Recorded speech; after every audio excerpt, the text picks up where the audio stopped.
Click the bell icon to get latest videos from Ekeeda.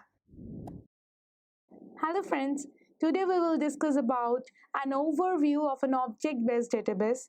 What is an object-based database and what is the need to introduce an object-based database, and how we can achieve the object-based oriented mechanism of a database that is implemented in a DBMS system.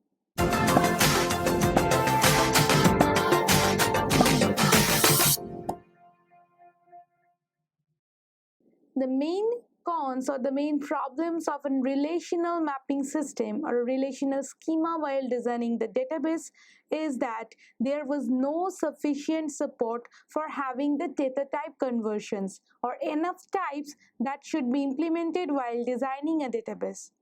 That is the lack of the composite database, the multi-valued, the derived attribute support for actually designing the database. While having in the ERD, we could have implemented that, but when that to put in the relational schema, the main problem was arising in the acceptance of this type of data types inside the particular database. Now what to do? The designers think that there are many features in the native object-oriented programming languages like C++ and Java which provides the features of having inheritance, the multiple value access, the complex attributes and all. So they tried to approach that particular paradigm into the database management system, and thus the result in the object-based database. So the object-based database mainly deal with all the type of complex data types, multi-valued attributes that were not supported by the relational schema.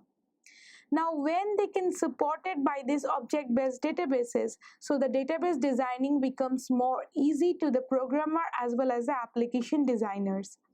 Now how the programmers are affected by the change on the design?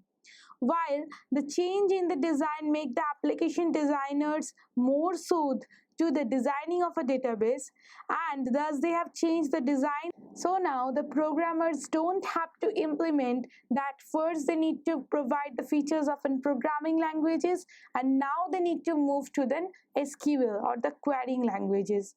Now they can merge it while the design has supported the objects-based databases, and this mapping is called the object relational mapping. Now the object relational mapping is concerned with have the relational schema first built on an ER diagram, and then the map will be there from the relational to the object-based databases. While the object-based databases has been designed or been mapped, now the programmers can use the embedding of the SQL into the native language.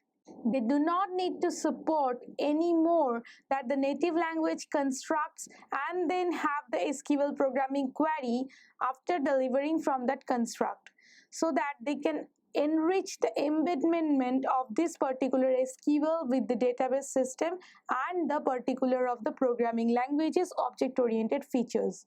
So this one is known as object-oriented database management system, where they can featurely support of the embedded and the dynamic SQL, as well as give all the features like inheritance, the complex attribute support, multi-value attribute support to the database designing. So the first task was to build the object-based databases, and then provide the second task that to build an object relational mapping, so that now the programming will be easier and the programmers can embed the SQL constructs into the native programming language. So they do not have to explicitly support for the SQL inside a native programming language.